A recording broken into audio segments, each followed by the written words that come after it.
I was talking with the assistant manager of one of the early childhood centres that I have been working a lot in. And she's in charge of the curriculum development and professional development for teachers. We've talked a lot about using Te Whatu Pōkeka this year. It's something that the centres have been working on and have been developing as part of their narrative assessment processes. And so as we were talking,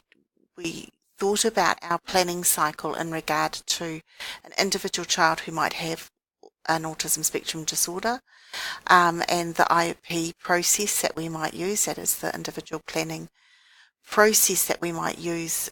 in order to guide our work together around a child. We wanted this to reflect Te Whatu Pōkeka in some way and to reflect the centre's direction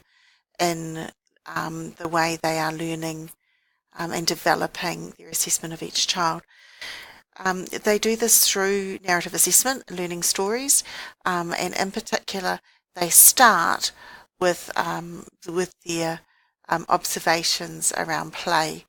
and the individual interests of children. And as we were thinking about that, we thought of what was important was the teachers looking at how the child engages, develops relationships and communicates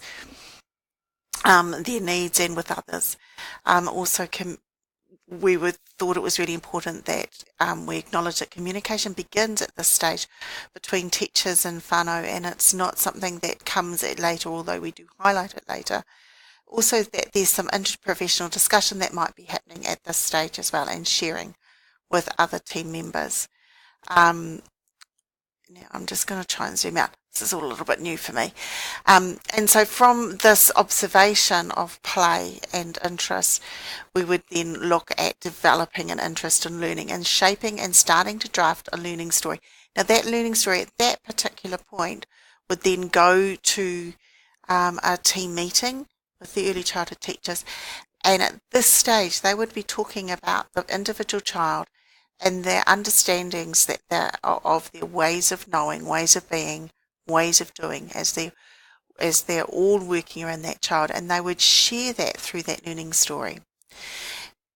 As part of that, as they develop that Te Whatu Pōkeka framework a bit more, they also communicate more with the parents, as well as some interprofessional discussion with all voices contributing to start to formalise some goals and start to formalise what are the priorities around this particular child that we'd want to be focusing on. And that very much includes strengths. Taking that then to an IP meeting, there's that opportunity to draw interprofessional perspectives together as the wider team meets, and to agree and prioritise goals, to follow those interests and build on strengths and develop strategies to be able to support that child in those interests and strengths, and to learn further and to finalise that particular learning story. Now understand that this isn't the only story necessarily that might be about this child or being developed at the time, but this is the one that will be the springboard for hopefully a range of learning experiences for that child over this next short time. So from that IP is developed and written up, and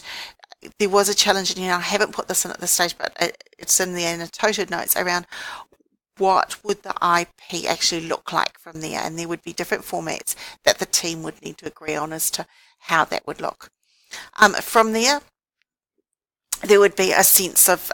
action, getting in and let's get things together and let's get things going. And at that stage too, throughout that process, there'd be some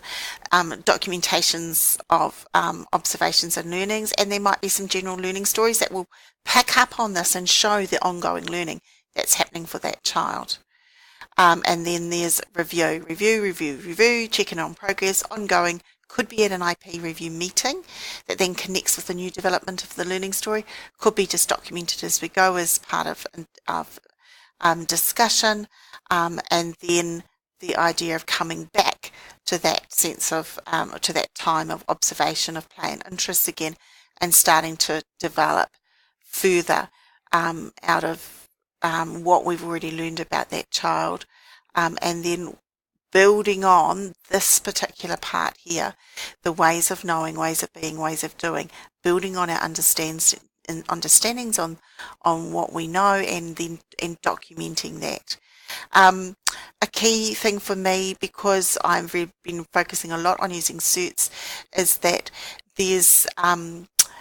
as we observe the child and as we are starting to talk about what we see are their strengths and their learning styles and their ways of doing things, their focus, this is where we can start to bring in some assessment in here. And I'm not quite sure how to write that in yet. I think I need to think a little bit more and then work on how we can put the SERTs assessment, but definitely I could see that it would be starting in this initial discussion,